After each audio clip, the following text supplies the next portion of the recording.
Sa mga job seekers na naghanap ng mga trabaho opportunity sa Canada, sana po mapanood niyo buo ito ating video dahil maraming trabador ang kinakailangan dito at ito po ay legit agency sa Pilipinas.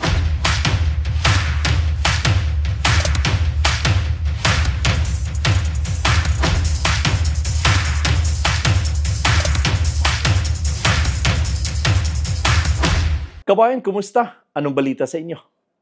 Sa mga nangarap ng trabaho opportunity sa Canada, sana po itong ating video ay makatulong man lang sa inyo dahil ito po ay 30 katrabador ang kinakailangan at ito po ay isang legit agency sa Pilipinas.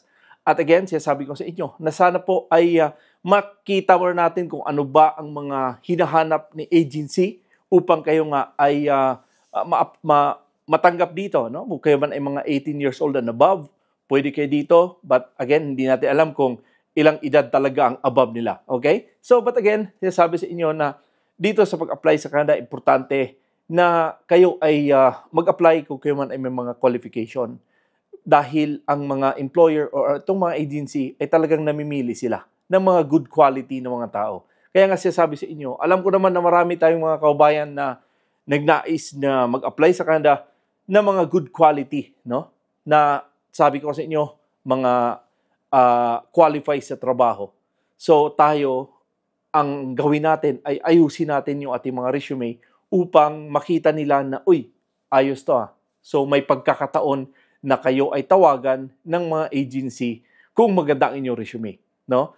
And again, sinasabi sa inyo, hindi po madadala sa picture dahil nga wala namang picture ang resume. So paano kayo matanggap? Kaya ang sinasabi sa inyo, ang ayusin ang inyong resume, ayusin pagsulat ang inyong mga previous or mga current mga job responsibilities dahil ang mga employer, ang mga agency, nagbabasa sila sa inyong resume. Pag wala kayong qualification na nakikita sa inyong papel, sa inyong resume, talaga hindi kayo matawagan. Kaya marami tayong mga kabayan na nagtatanong sa akin na, Kuya Noy, ang tagal ko nang naghahanap ng trabaho sa Canada, subalit hindi pa rin ako nakukuha ng mga employer, no? But ang problema kasi dito, ito nga ang kanilang mga resume dahil napaka-pangit talaga ng mga resume. Kumbaga, ang kanilang resume ay wala doon yung mga hinahanap. And kung kayo man ay mag-apply nga ng trabaho sa Canada, magbasa-basa muna kayo. Basahin nyo muna yung inyong a-applyan.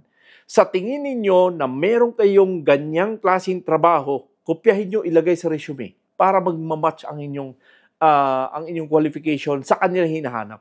No? Isang tip yan na napakaganda na ang inyong resume, magbasa muna kayo. Masanay kayong magbasa. Huwag kayong masanay sa mga dawlimps. No? Dawat limpyo. Sa Bisaya pa. Okay? Tanggap na lang ng malinis, saka na kayo mag-apply. No? Hindi po ganun.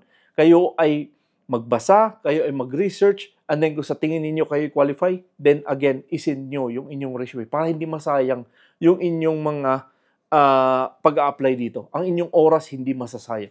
Itong advices ko sa inyo guys, para sa inyo to. Hindi to para sa akin dahil ako nga ay nandito na sa Canada. At hindi to para sa pamilya ko dahil ang asawa at anak ko andito rin sa Canada. So para to sa inyo. No? Na sana po ay makarating kayo sa Canada.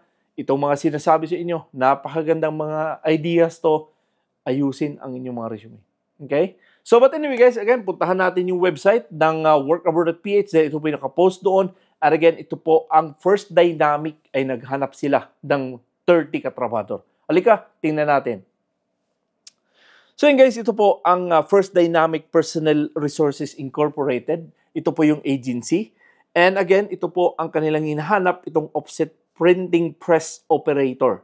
So 30 katrabador ang kinakailangan at ito po ay sa British Columbia. So again, ganun pa man, ito po, ang trabaho na to ay hanggang sa February 20. May oras pa kayo, sinasabi ko nga sa inyo, may oras pa kayo para ayusin ang inyong mga resume and then isend ninyo. Okay? So again, ito ang sinasabi ko sa inyo kanina na ang job description. Dahil napakalaking bagay ang job description na ayusin nyo pagsulat upang kayo ay matanggap ng trabaho na to.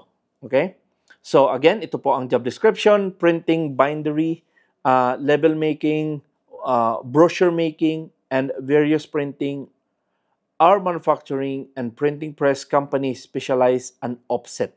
Okay? So again, kung ano man yung mga offset na yan, at meron kayong experience dito, subukan yung applyan. Operate printing press machine, printing press operator, set up and operate sheets and web fib. So, subukan nyo, isulat nyo sa resume nyo kung kayo man ay may ganyan. Anong klaseng printer ang ginagamit nyo? Anong klaseng mga machine ang ginagamit nyo?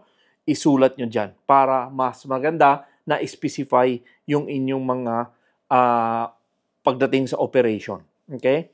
Press to print text, illustration, and designs on the wide variety of materials. So, tingnan nyo kung anong kalaki yung inyong mga platter. Platter bang ginagamit nyo? Ano bang size ng platter nyo? Isulat nyo din lahat dyan. Dahil mas maganda na meron kayo nasusulat para at least itong employer na to hindi na magdalawang isip kundi matanggap kayo dito sa trabaho. So, again, ito ang kanilang qualification. Kung kayo man ay may mga 5 years work experience is required. So, talagang importante dito. Candidate must be a bachelor's or college degree holder in other or similar fields. Ability to read and write and understand English and experience in offset printing or operating print press machines. So, importante po yan. No? Napakalaking bagay po na alam nyo tong offset operating print press machine. Kung ano yan, then isulat nyo kung ano man ang mga ginagawa nyo sa trabaho. Additional information, review job order to determine job specifications such as production time, color. Yan. So again, ito po ay walang placement fee. Sinasabi sa inyo, wala po yung placement fee. So again guys, napakalaking bagay na kung kayo man ay may mga sapat na experience sa printing press, lalo na tong offset printing, subukan yung applyan. Anong mga machine ang ginagamit nyo? Anong mga platter ang ginagamit nyo ng mga printer? Anong mga ginagamit nyo sa pagiging offset operator? Isulat nyo sa inyong resume dahil malaking bagay na kayo ay nagsusulat ayon sa mga hinahanap nila. Kaya nga sinasabi sa inyo, kung anong hinahanap ng employer, tumbasan nyo para walang dalawang isip na itong mga employer na to matatanggap kayo sa trabaho. Kasi kung hindi kayo nagsusulat na mga detalye, talagang mahirapan kayo makapasok dito. Sayang tong opportunity. 30 ka-trabahador ang kinakailangan. 30 ka-tao. Posibilidad na pwede silang ma-PR, ma-citizen soon. Okay? So, wag niyong sayangin yung opportunity na kung kayo man ay may mga sapat na qualification, sapat na taon sa inyong mga work experience, subukan nyo mag-apply. So, wag niyong sayangin. Wag niyong sayangin na kayo ay mapag-realize na kayo ay mga 60 anyos na, saka pa kayo magkumahog na, ay, gusto ko mag-Canada. Dapat sana ginawa ko noon pa. Di ba? Huwag niyong gawin yan. Ngayon pa lang, subukan nyo na mag-apply. Kung kayo man ay may mga 5 years experience, bachelor's degree, nagtatrabaho sa offset printing, anong ginagawa nyo? Subukan nyo dyan mag-apply. Okay? So again, at least sana po ay matanggap kayo sa trabaho dyan. Wala po kayong babayaran dito na placement fee. Siguro ang mga processing fee dyan, siguro mga 50 to 70,000 lang siguro ang gastos nyo. Lahat-lahat na po yan. No? Kasi yung ating mga kaubayan na nandito na, sila po yung mga barbero, ang mga ginastos sila nasa 70, nasa 80,000. Depende lang. Okay? Depende lang. Baka mababa pa o mataas lang konti. Basta andyan lang. Less than 100,000, yan ang gastos nyo kung kayo man ay pumunta sa mga agency sa Pilipinas. Kaya sure ball pa yan na mayroon kayong sapat na experience, mayroon kayong employer, mayroon kayong mapupuntahan dito dahil sila po ay mga registered sa PUAA at doon nga din sa DMW. So, subukan nyo lang.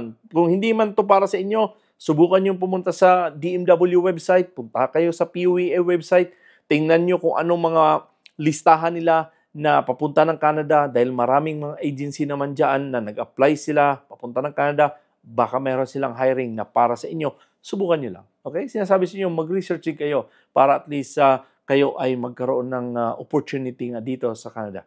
So, but anyway guys, again, sabi ko nga, marami po akong mga videos dito sa ating YouTube channel. Sana po yung mapanood ninyo. At meron din akong TikTok, meron din akong Facebook, The Noy Tips Vlog. Puntahan ninyo. Magtingin kayo dun sa aking mga short videos. Baka naman ay makatulong din yun sa inyo. Gabay lang naman sa inyong paghahanap ng mga trabaho dito nga sa Canada. So again, kung hindi pa kayo nakapag-subscribe, sana po ay makonsider i-like, i-subscribe, at huwag niyo kalimutan lagi i-click ang notification bell para updated kayo tuwing meron akong ina-upload dito nga sa ating channel. So anyway, ganun pa man guys, maraming salamat ulit sa inyong panonood at subaybay sa aking channel. Ako ulit si Noy Tebs. God bless and a wonderful day.